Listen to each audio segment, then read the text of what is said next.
Salam sejahtera, terima kasih karena bersama dengan saya di Nazilin Unity Channel. Ini satu lagi bukti betapa kerajaan yang kita miliki hari ini, kerajaan yang sungguh-sungguh untuk menghapuskan rasuah, penyelewengan, dan sakau. Kalau semalam Azmin Ali coba menemplak, menyindir, dan memalukan Anwar Ibrahim, berkaitan keseriusan Anwar Ibrahim kerajaan perpaduan ini memerangi rasuah, hari ini satu lagi bukti menunjukkan kerajaan yang ada sekarang ini adalah kerajaan yang benar-benar serius memerangi rasuah, bukan main-main. Kalau selama ini yang dijentik hanyalah ikan-ikan kecil, ikan-ikan bilis, hari ini, sekarang ini, kerajaan perpaduan yang ada berani menjentik ikan-ikan paus dan juga gergasi-gergasi yang bukan calang-calang. Kalau dulu kita hanya dengar Kerani orang kaya-kaya biasa yang didakwa, tapi sekarang yang maha kaya akhirnya kedapatan. Hari ini, pengarah Maju Holdings berdepan tuduhan pecah amanah ubah wang haram berjumlah 452 juta ringgit. Ini sudah menghampiri setengah bilion, saudara-saudara. Ini satu jumlah yang bukan calang-calang. Jumlahnya luar biasa. Ubah wang haram 452 juta. Adakah ini benar? Kalau ini benar, ini satu penemuan baru di alam ini, di Malaysia, khususnya dalam kerajaan Madani yang luar biasa. Tokoh korporat dan pengarah Maju Holding Sdn Berhad Tan Sri Abu Sahi Mohammed telah didakwa di Mahkamah Session hari ini. Beliau berdepan sejumlah 17 tuduhan yang berkaitan cadangan projek pembinaan Lebuh Raya Putrajaya ke lapangan terbang antarabangsa Kuala Lumpur KLIA MAX 2 bermula dari persimpangan Putrajaya dan berakhir di KLIA bagi pihak Maju Holding Sdn Berhad. Abu Sahi berdepan 4 tuduhan pecah amanah wang berjumlah 313 juta ringgit dan 13 tuduhan penggubahan wang haram berjumlah 139 juta ringgit. Wow, ini jumlah yang sangat besar. Kalau saya lah dapat duit macam ni, entahlah macam mana berubah hidup. Tapi mereka macam seakan-akan uang ini satu benda yang kecil. Izinkan saya dulu kongsikan kepada Anda semua, ini terapi imun Transofactor for Life. Terapi imun yang meningkatkan daya imun badan kita sehingga 400%. Secara umum dan ringkasnya, apabila imun badan kita lemah, apabila imun badan kita jadi bodoh, apabila imun badan kita tidak seimbang, apabila imun badan kita tidak kuat, kita tidak sembuh daripada semua jenis penyakit. Bahkan, imun badan yang bodoh menyerang diri kita sendiri. Tetapi secara umum dan ringkasnya, apabila imun badan kita jadi kuat, bijaksana dan dikuatkan dan bijaksana serta seimbang, imun badan itu mampu melawan penyakit, mengenal kawan dalam tubuh badan kita. Lalu yang menyembuhkan kita daripada penyakit ialah imun badan kita itu sendiri. Saudara, produk ini lulus KKM, halal dan diperakui oleh dokter-dokter di seluruh dunia juga di Malaysia. Produk ini adalah penemuan paling bersejarah dalam dunia kedokteran pada abad ini. Cepat dapatkan produk yang hebat ini melalui nombor telefon saya yang tertera. WhatsApp saya di nombor tersebut untuk mendapatkan konsultasi percuma. Saudara, kalau Anda sudah berdoa bertahun-tahun untuk masalah kesehatan Anda, mungkin ini jawaban kepada masalah kesehatan Anda. Saudara-saudara sekalian, Abu Sahi berdepan 4 tuduhan pecah amanah wang berjumlah 313 juta ringgit dan 13 tuduhan penggubahan wang haram berjumlah 139 juta ringgit. Kesemuanya bernilai 452 juta ringgit. Abu Sahih yang berkerusi roda mengaku tidak bersalah dan minta dibicarakan ke atas semua tuduhan di depan Hakim Suzana Husin. Faham tidak mengaku salah, katanya, setiap kali selepas pertuduhan berkenan dibacakan oleh jurubahasa mahkamah. Maju Holdings adalah pemenang. Maju Holdings adalah pemegang konsesi Maju Expressway yang mengendalikan pembinaan dan operasi Lebuh Raya Kuala Lumpur Putrajaya KLIA. Bagi kesemua 4 pertuduhan pecah amanah, Abu Sahid didakwa sebagai ejen, yaitu pengarah Maju Holdings melakukan kesalahan itu di CIMB Bank Berhad Bukit Tunku C2 dan K1 Taman Tunku Bukit Tunku di wilayah Persekutuan Kuala Lumpur.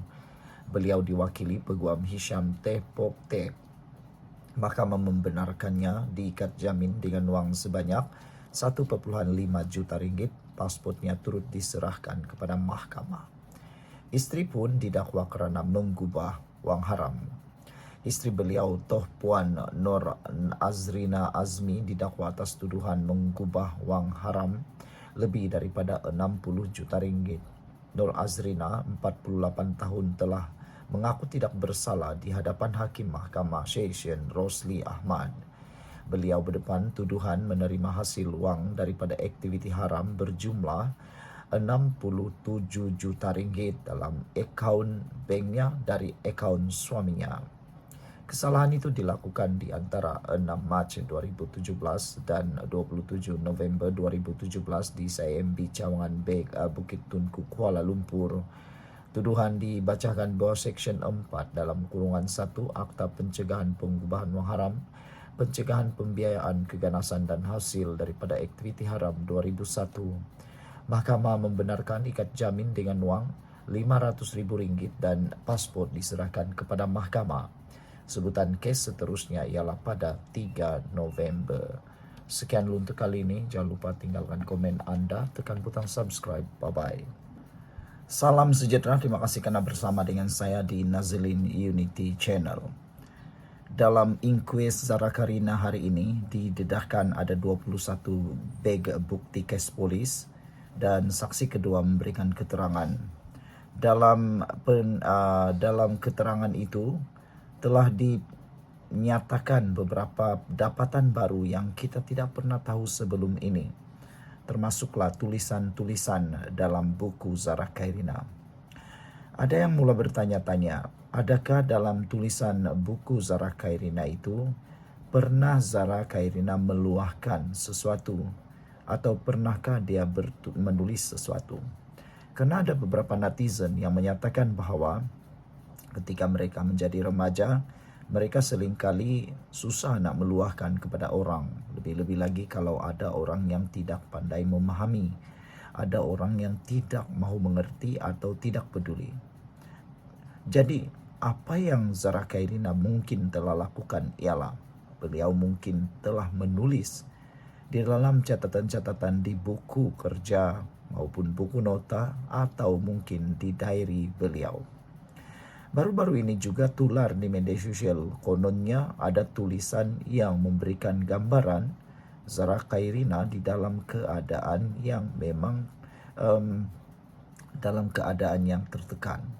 Tetapi dakwaan dan teori itu tidak berasas. Tetapi kali ini pakar sendiri yang menyatakan bahawa tulisan tangan yang ada di dalam buku Zara Karina memang adalah milik Zara Karina dan luahan-luahan beliau itu adalah luahan ataupun tulisan beliau sendiri. Tetapi apa yang ditemui juga ialah tulisan tangan orang lain dalam buku Zara Karina. Entahlah apa sebenarnya yang berlaku, kenapa tulisan orang lain ada dalam buku Zara Karina. Mengingat kepada peristiwa kita semasa-masa bersekolah remaja dahulu, bukanlah sesuatu yang menghairankan rekan-rekan kita menulis tulisan atau menulis buku kita, membantu menulis buku kita. Tetapi itu kalau nota. Tapi kalau perkara-perkara yang tidak elok, contohnya bersifat ugutan, buli dan ejekan, itu pastinya sesuatu perkara yang boleh kita pertikaikan. Sebelum kita teruskan ulasan kali ini, jangan lupa tinggalkan komen anda dengan tanda pagar kami sayang Zara, Justice for Zara, dan izinkan saya perkenalkan dulu Transovector for Life, terapi imun Transovector for Life. Ini terapi imun Transovector for Life yang membantu meningkatkan daya imun badan kita sehingga 400%, mendidik dan menjaga imun badan kita, menyeimbangkan imun badan kita supaya imun badan kita jadi bijaksana untuk mengenal mana satu lawan, mana satu kawan dalam tubuh badan kita. Apabila imun badan kita kuat, apabila imun badan kita jadi seimbang, apabila imun badan kita jadi bijaksana, imun badan kita lah yang menghapuskan dan akan melawan penyakit dari dalam tubuh badan kita. Apabila imun badan kita bijaksana dan kuat, kita sembuh daripada semua jenis penyakit. Cepat dapatkan produk yang hebat ini melalui nombor telepon saya yang tertera, melalui WhatsApp yang tertera. Saudara, produk ini lulus KKM, diperakui oleh dokter-dokter di seluruh dunia dan juga halal. Kalau engkau sudah berdoa bertahun-tahun untuk masalah kesehatan Anda, mungkin ini adalah jawaban yang Tuhan hantar untuk masalah kesehatan Anda. Saudara-saudara sekalian, tulisan tangan orang lain ditemui dalam buku Zara Kairina. Tetapi yang mengejutkan kita semua, yang menjadi persoalan kita semua ialah, adakah di dalam buku itu sudah pernah Zara Kairina meluahkan sesuatu, menulis sesuatu yang mungkin memberikan clue kepada tangkapan atau clue kepada orang yang benar-benar bully Zara Kairina. Kita berdoa semoga bukti tulisan Zara Kairina dalam buku-buku tersebut atau salinan-salinan halayan itu akan menunjukkan siapa pesalah yang bertanggung jawab. Sama ada orang itu orang kecilkah, orang besarkah, berpengaruhkah, tidakkah. Kalau memang orang itu adalah orang yang bertanggung jawab, perlu diambil tindakan dengan segera. Jangan lepaskan. Dan kita berharap juga saksi kedua ini tidak akan menjadi mangsa bully cyber pula. Sekian dulu untuk kali ini. Jangan lupa tinggalkan komen Anda. Bye-bye.